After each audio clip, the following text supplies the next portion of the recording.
Hello everybody, welcome back to Nirvi law classes. I am Ravikant Jaiswal. आज हम लोग डिस्कस करेंगे सीआरपीसी का सेक्शन 145। इस वीडियो में हम लोग 3-4 सेक्शन कवर करेंगे, ठीक है। तो आप लोग 1 बाय 1 चीज़ों को सुनिएगा ध्यान से। और अभी तक अगर आप हेडफोन नहीं लगाए हैं तो हेडफोन लगा लें, ईयरफोन लगा लें, ताकि आप उस क्लियरिटी को सुन पाएँ। जो कॉन्सेप्ट है उस चीज़ों को आसानी से समझने के लिए आपको ईयरफोन लगाना बहुत ज़रूरी है, क्योंकि ये स्लाइड्स पे है, पीपीटी पे है, तो आपको कुछ भी वर्चुअली या फिर कुछ इमेज तो देखना है नहीं, वाइट बोर्ड तो देखना है नहीं, तो आप ईयरफोन लगा कर ही सुने। तो सबसे पहला लेक्चर हम लोग स्टार्ट करते हैं। वो डील करता है 145 section 145 of CrPC, procedure where dispute concerning land और water likely to cause breach of peace. मतलब कि सेक्शन 145 कहता है कि जहां भूमि या जल से संबंध विवादों से परिशांति भंग होने का संभाव्य है, वहां प्रक्रिया, मतलब कि अगर जहां पे लगे, जहां कोई अचल संपत्ति को लेकर कोई विवाद पैदा होता है और ऐसा विवाद पैदा होता है जहां पे लगता हो कि शांति भंग हो सकती है, ब्रीच ऑफ पीस हो सकती है, वो पार्टीज आपस में लड़ सकते हैं किसी इमूवेबल प्रॉपर्टी को लेकर। तो उसी चीज़ को प्रिवेंट करने के लिए, उसी चीज़ को रोकने के लिए सेक्शन 145 डिस्कस करता है। तो ये एक प्रिवेंटिव सेक्शन है जो शांति भंग होने से पहले उसको रोकने का काम करता है। जैसे मान लीजिए किसी प्रॉपर्टी को लेकर हमारे और आपके बीच में ज़बरदस्त विवाद चल रहा है।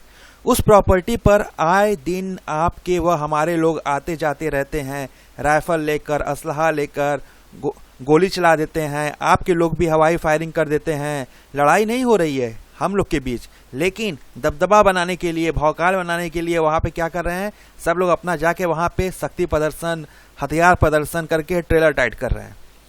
और मैं वहाँ जाकर कहा कि मैं 3 तारीख को इस लैंड पर आकर कब्जा करूँगा, जिसको जो करना है, बुलाना है, बुला सकते हैं, देखते हैं कौन आता है। मैं अपने 4-5 हथियारधारों के साथ वहाँ जाकर ऐसा बोल दिया। अब जब आप दोबारा उस लैंड पर आएँ और बोले ठीक है 3 तारीख को हम भी आएंगे, देखेंगे कौन आकर कब्जा छिनवा सकता है हमसे, आप भी अपने साथियों के साथ हथियार लेकर आ गए। अब यहाँ पर जिस तरह की परिस्थितियाँ बन रही है और जो तारीख डिसाइड हो गई है 3 तारीख, तो यहाँ पे क्या है, 3 तारीख को हम लोग ऐसा करने वाले हैं। तो यहाँ क्या लग रहा है, ऐसा देख के यहाँ लग रहा है कि कहीं ना कहीं शांति भंग होने वाली है, शांति भंग होने की संभावना है। कब? 3 तारीख को। तो इस तरह के केसेस में धारा 145 के अंतर्गत एग्जीक्यूटिव मजिस्ट्रेट जो है वो आदेश कर सकता है उन दोनों पार्टी को कि आप दोनों लोग अपना अपना साक्ष्य लेकर, एविडेंस लेकर कोर्ट में हाजिर हों, ताकि पता तो चले कि ये प्रॉपर्टी असल में किसके पोसेशन में है। वो चीज हम रिटर्न में लेकर कोर्ट में पहुंचेंगे एग्जीक्यूटिव मजिस्ट्रेट के पास, ताकि डेट वो एग्जीक्यूटिव मजिस्ट्रेट बता देगा। वो जो एग्जीक्यूटिव मजिस्ट्रेट होगा वो एक रिटर्न ऑर्डर देगा इसके लिए, तो उसमें जो अपना ग्राउंड भी लिखेगा कि उसको ऐसा क्यों लग रहा है कि शांति भंग हो रही है। भाई वो आदेश देके बुलाएगा तो वो लिखने का ना कि भाई किस कारण से हम आपको बुला रहे हैं और उसको ऐसा क्यों लग रहा है कि शांति भंग होने वाली है। तो ये धारा 145 किसी भी संपत्ति का टाइटल डिसाइड नहीं करता कि प्रॉपर्टी का टाइटल आपका होगा कि मेरा होगा, ये चीज़ डिसाइड नहीं करता। और न ही ये डिसाइड करता है कि किसका अधिकार है यह प्रॉपर्टी पे, मतलब कि यह किसी प्रकार के प्रॉपर्टी के राइट से रिलेटेड कोई भी इस पे डिस्कशन नहीं करता, डिसाइड नहीं करता। ये सेक्शन 145 सिर्फ ये डिसाइड करता है कि वो प्रॉपर्टी किसके कब्जे में थी। कब? जब मजिस्ट्रेट के पास ये सूचना पहुंची कि किसी 2 पक्ष के बीच में लड़ाई हो सकती है, शांति भंग हो सकती है, उसके 2 महीने पहले से रिपोर्ट तक के बीच में, या मान लीजिए उस रिपोर्ट के बाद, बट मजिस्ट्रेट के ऑर्डर करने के दौरान अगर कोई व्यक्ति को जबरदस्ती बल का प्रयोग करके उसको उस संपत्ति से निकाला गया, तो अगर जिस प्रॉपर्टी से उसको निकाला गया, तो यहाँ पर जो मजिस्ट्रेट होगा वो किस चीज़ को कंसीडर करेगा, पोसेशन को कंसीडर करेगा, किस चीज़ का, कब्जा का। तो जिस व्यक्ति को निकाला गया है, क्योंकि यहाँ टाइटल तो उसको डिसाइड नहीं करना है कि किसका टाइटल चढ़ना चाहिए, किसका अधिकार है, जिसको उस कब्जे से निकाला गया है मजिस्ट्रेट ट्रीट करेगा कि वह उसके कब्जे में था। तो मजिस्ट्रेट जो है सारी चीज़ें, सारे साक्ष्य को देखने के बाद हो सकता है कि व्यक्ति ट्रेसपास हो। तो ये सारे एविडेंस को देखने के बाद अगर मजिस्ट्रेट को लगता है कि उसको 2 महीने पहले निकाला गया है उसके पोसेशन से, तो मजिस्ट्रेट उसको रीस्टोरेशन करने का ऑर्डर कर देगा कि जिस व्यक्ति को संपत्ति से निकाला गया है उसको वह संपत्ति फिर से दे दिया जाए। तो एक प्रिवेंटिव एक्शन लिया जाता है सेक्शन 145 के अंतर्गत। एक केस था RH भूटानी वर्सेस MA देसाई 1968 का, सुप्रीम कोर्ट का। इसमें सुप्रीम कोर्ट ने कहा था कि सेक्शन 145 एक प्रिवेंटिव एक्शन है। जैसा आप जानते हैं कि जो इमूवेबल प्रॉपर्टी का विवाद है वो सिविल कोर्ट से डिसाइड होता है। आपके दिमाग में एक प्रश्न उठ रहा होगा कि जब सिविल कोर्ट से केस डिसाइड हो रही है तो सेक्शन 145 का इस्तेमाल क्यों किया जा रहा है? इसका इस्तेमाल इसीलिए किया जा रहा है क्योंकि यहाँ पे इमीडिएट एक्शन लेने की ज़रूरत है। आपको पता होगा कि जब सिविल कोर्ट में इमूवेबल प्रॉपर्टी को लेकर कोई सूट चलता है तो वो कई साल लग जाते हैं डिसाइड होने में। तो यह सेक्शन 145 इमीडिएट एक्शन लेकर शांति भंग होने से रोकने का काम करता है। 2 एसेंशियल होते हैं इसके, जिसके पूरे होने पर मजिस्ट्रेट धारा 145 की कार्रवाई कर सकती है। पहला ये कि कोई डिस्प्यूट है किसी इमूवेबल प्रॉपर्टी को लेकर कुछ पार्टी के बीच में। दूसरा वो विवाद ऐसा होना चाहिए कि वहाँ इस बात का अंदेशा है कि अब शांति भंग हो जाएगी। तो ये 2 एसेंशियल पूरा हो गया तो मजिस्ट्रेट धारा 145 की कार्रवाई कर सकता है। अब एक सवाल यह और भी उठता है कि यदि मान लीजिए यहाँ कोई विवाद सिविल कोर्ट में पेंडिंग में पड़ा हो तो उस केस में क्या हो सकता है? तो ऐसे में भी इमीडिएट एक्शन के लिए सेक्शन 145 की कार्रवाई की जा सकती है। अगर ये दोनों एसेंशियल पूरे हो गए हों, जो भी 2 एसेंशियल जरूरी है पूरे हो गए हों, तो धारा 145 की कार्रवाई मजिस्ट्रेट कर सकती है। लेकिन मजिस्ट्रेट जो है वो सिविल न्यायालय के ऑर्डर के ऊपर बाउंड होगा। अगर जैसे मान लीजिए कि एग्जीक्यूट मजिस्ट्रेट ने धारा 145 की कार्रवाई करी लेकिन सिविल कोर्ट से ये इंट्रीम ऑर्डर आ जाता है कि जो प्रथम पक्ष है उसको रोक दिया जाए पोसेशन से, वो पोसेशन में नहीं आ सकता, तो जो मजिस्ट्रेट होगा वो सिविल कोर्ट के उस आदेश से बाउंड हो जाएगा। और जो आखिरी में कोई डिसीजन आ जाता है सिविल कोर्ट का तो वो भी मजिस्ट्रेट के ऑर्डर के ऊपर आएगा, मजिस्ट्रेट के ऑर्डर पर भारी पड़ जाएगा। तो जो सिविल कोर्ट का ऑर्डर होगा वही माना जाएगा। ये था हमारा सेक्शन 145। अब जो अगला सेक्शन हम लोग डिस्कस करेंगे सेक्शन 439 है, special power of high court of session regarding bail. मतलब कोर्ट के पास, हाई कोर्ट के पास जो स्पेशल पावर होता है बेल देने का, उसके रिगार्डिंग यह बताया गया है। देखिए यहाँ पे क्या है, यहाँ पे रेगुलर बेल जो होता है, जब किसी आरोपी के खिलाफ ट्रायल कोर्ट में वाद पेंडिंग होता है, ठीक है, ये हम लोग डिस्कस कर रहे हैं रेगुलर बेल के बारे में। जब किसी आरोपी के खिलाफ ट्रायल कोर्ट में वाद पेंडिंग होता है तब आरोपी CRPC की धारा 439 के अंतर्गत उच्च न्यायालय में जमानत की अर्जी दाखिल कर सकता है। अर्थात जब निचली अदालत से CRPC की धारा 437 के अंतर्गत जमानत की अर्जी खारिज कर दी जाती है तब हाई कोर्ट में CRPC की धारा 439 के अंतर्गत अर्जी दाखिल किया जाता है।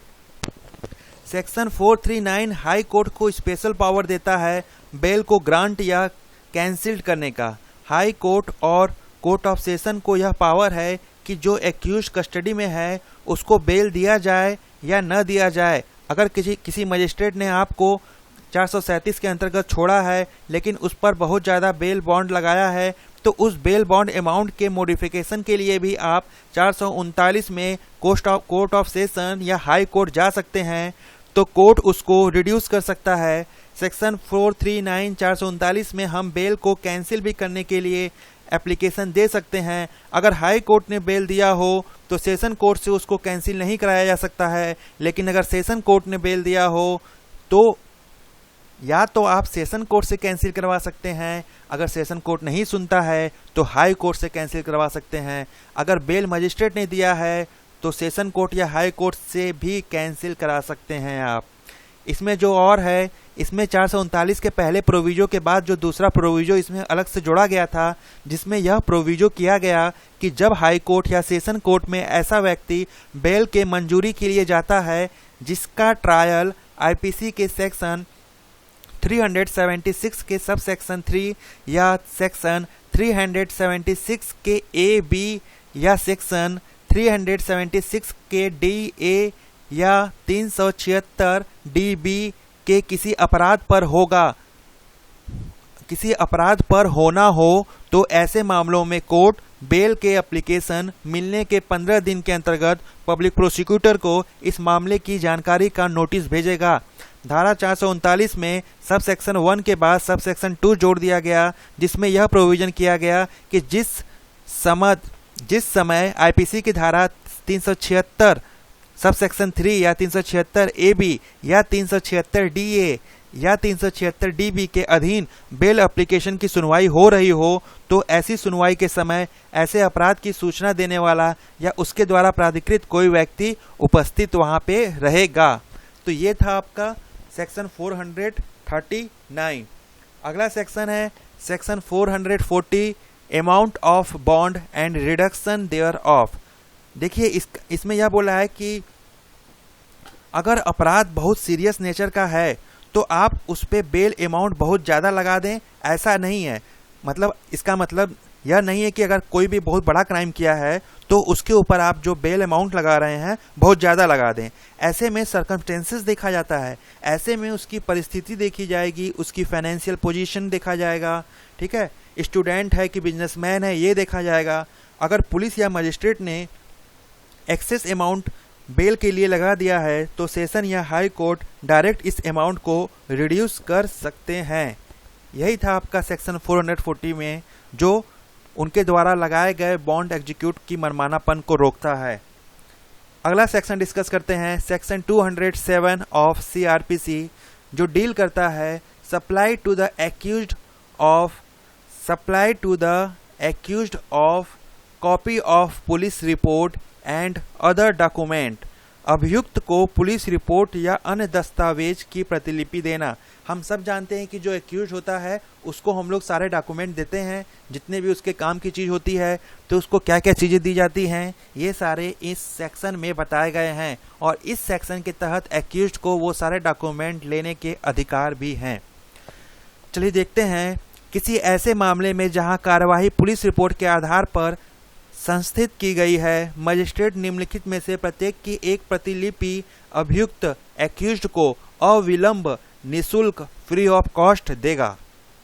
कौन कौन सी कॉपी देगा? पहला, द पुलिस रिपोर्ट, मतलब पुलिस का रिपोर्ट देगा जो पुलिस रिपोर्ट तैयार की रहती है।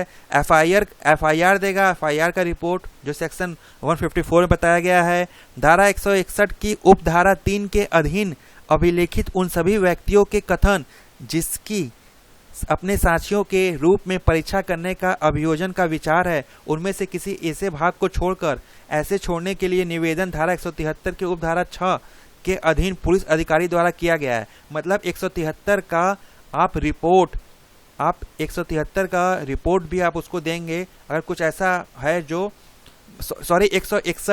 161 में जो बयान लिया गया है, उसका कथन लिया गया है, वो सारा रिपोर्ट देंगे उस डॉक्यूमेंट को छोड़कर जो धारा 173 के 6 के अधीन पुलिस द्वारा उसको देने के लिए मना किया गया हो।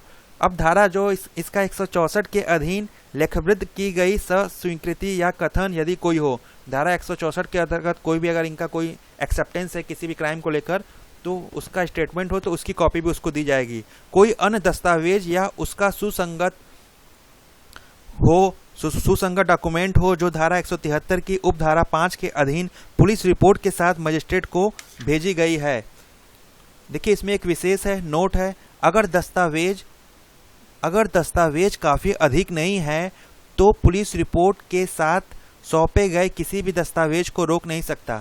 देखिए कभी कभी क्या होता है कि बहुत सारे रिपोर्ट में बहुत सारे पेजेस होते हैं, कंटेंट बहुत ज़्यादा होता है, तो इसमें क्या है कि क्या सारा का सारा देना जरूरी है उस एक्यूज्ड को, या फिर कुछ ही डॉक्यूमेंट देने से काम चल जाएगा, उसके बारे में सुप्रीम कोर्ट का एक स्पेशल इस पे आदेश आया था। तो सुप्रीम कोर्ट ने कहा है कि जांच अधिकारी ने जो दस्तावेज सौंपे हैं मजिस्ट्रेट पुलिस रिपोर्ट के साथ, उनमें से किसी को अदालत के समक्ष रखने से रोक नहीं सकता। ऐसा वह उसी स्थिति में कर सकता है जब रिपोर्ट काफ़ी विस्तृत हो या फिर मोटी हो। अदालत ने कहा कि रिपोर्ट या दस्तावेजों के काफ़ी ज़्यादा मोटा होने की स्थिति में आरोपी को इन दस्तावेजों को खुद या अपने वकील के माध्यम से देखने की इजाज़त दी जा सकती है।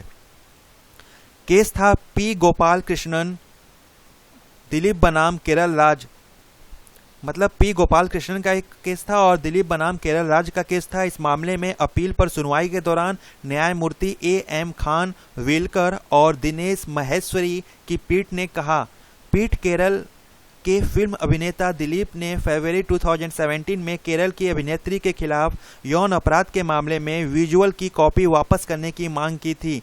अदालत ने कहा कि किसी अपराध से संबंधित मेमोरी कार्ड के कंटेंट एक दस्तावेज हैं और मटेरियल ऑब्जेक्ट नहीं है।